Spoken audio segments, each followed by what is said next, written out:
एक छोटे से गांव में, जो चारों तरफ हरियाली और पहाड़ियों से घिरा था, वहां एक अमीर व्यापारी रहता था जिसका नाम था हरीश। हरीश के पास एक बड़ा सा फार्म था जहां गाय, बकरियां, घोड़े और ढेर सारी मुर्गियां थीं। उसकी मुर्गियां उसके फार्म का सबसे बड़ा खजाना थीं। वे हर दिन इतने बढ़िया अंडे देती थीं कि गांव वाले और दूर दूर के लोग भी खरीदने आते थे। हरीश ने अपनी अमीरी का सारा क्रेडिट अपनी समझदारी और बिजनेस स्किल्स को दिया था, लेकिन सच्चाई ये थी कि वो लालच और बेदर्दी से भरा हुआ आदमी था। हरीश के लिए उसके जानवर सिर्फ पैसे कमाने की मशीन थे। वो उन्हें बस इतना खाना देता कि वे जिंदा रह सकें। उनके रहने की जगह गंदी और तंग थी। प्यार और देखभाल तो दूर दूर तक नहीं थी। वो अक्सर उन लोगों का मजाक उड़ाता जो अपने जानवरों से प्यार करते या उनकी परवाह करते, लेकिन फिर भी उसकी मुर्गियां कमाल की थीं। वो बड़े, चिकने और बेहतरीन अंडे देती थीं। हरीश को लगा कि ये सब उसकी काबिलियत की वजह से हो रहा है, लेकिन किस्मत हमेशा एक जैसी नहीं रहती। मुर्गियों के अंडों की क्वालिटी खराब होनी शुरू हुई। एक दिन हरीश ने देखा कि मुर्गियों के अंडे पहले जैसे नहीं रहे। कुछ अंडे छोटे थे, कुछ फटे हुए और कुछ तो बुरी तरह बदबू मार रहे थे। पहले तो उसने सोचा कि ये 1-2 दिन का मसला है, लेकिन धीरे धीरे ये हर दिन की बात हो गई। गांव वाले, जो पहले उसके फार्म पर लाइन लगाकर आते थे, अब शिकायतें करने लगे। ये क्या है हरीश? एक बूढ़ी औरत ने कहा। तेरे अंडे अब पहले जैसे नहीं रहे। ये पैसे की बर्बादी है। हरीश गुस्से से बोला, तुम्हें बिजनेस का क्या पता? ये सब चलता है, लेना है तो लो, वरना जाओ। लेकिन धीरे धीरे सबने उसका फार्म छोड़ना शुरू कर दिया। उसकी कमाई घटने लगी और उसके फार्म की रौनक गायब हो गई। फिर एक दिन परेशान होकर हरीश ने गांव के बूढ़े डॉक्टर से सलाह लेने का फैसला किया। उसने कुछ कमजोर मुर्गियों को चुना और डॉक्टर के पास ले गया। रास्ते में हरीश ने बाजार में एक किसान को देखा जो बड़े और चमकदार अंडे बेच रहा था। इतने बढ़िया अंडे कैसे मिलते हैं? हरीश ने किसान से पूछा। किसान मुस्कुराया और बोला, भाई, ये कोई जादू नहीं है।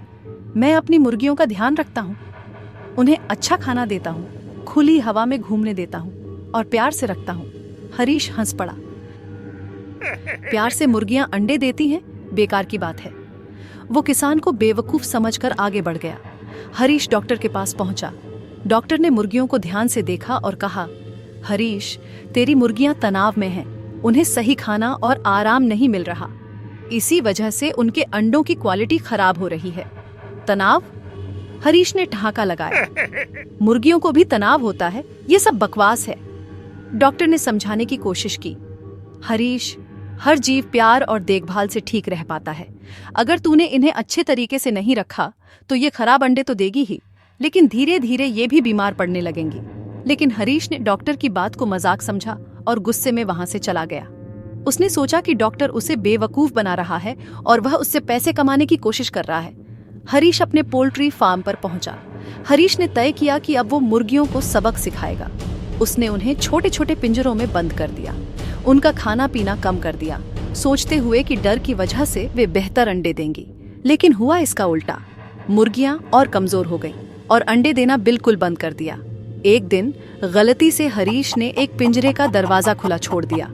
वो मुर्गी भाग निकली और बाकी मुर्गियां भी धीरे धीरे पिंजरे तोड़कर जंगल में चली गईं।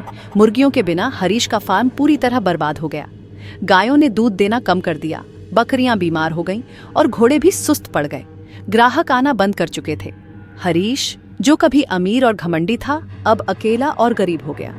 एक दिन हरीश जंगल में अपनी मुर्गियों को ढूंढने गया। वहां उसने देखा कि मुर्गियां खुले में घूम रही थीं। वे खुश और सेहतमंद दिख रही थीं। हरीश को एहसास हुआ कि वो कितना गलत था। उन मुर्गियों ने बिना किसी दबाव के आजादी और प्यार के साथ जीना सीखा था। हरीश वापस अपने फार्म आया। उसने सब साफ सफाई की, मुर्गियों के लिए आरामदायक जगह बनाई और अच्छे खाने का इंतजाम किया। कुछ दिनों बाद उसकी मुर्गियां वापस लौट आईं। हरीश की खुशी का ठिकाना नहीं रहा। उसने वादा किया कि अब वो कभी अपने जानवरों के साथ बुरा बर्ताव नहीं करेगा। धीरे धीरे हरीश का फार्म फिर से फलने फूलने लगा। अब उसकी अमीरी लालच पर नहीं, बल्कि प्यार और देखभाल पर टिकी थी। गांव वाले भी उसकी तारीफ करने लगे। हरीश ने सीखा कि असली सफलता प्यार, दया और देखभाल से मिलती है। वो अपनी बाकी जिंदगी अपने जानवरों और फार्म का अच्छे से ख्याल रखते हुए बिताने लगा। अगर आप अपने आसपास के जीवों का ख्याल रखते हैं तो वो भी आपकी जिंदगी में खुशियां और गुड लक लेकर आते हैं।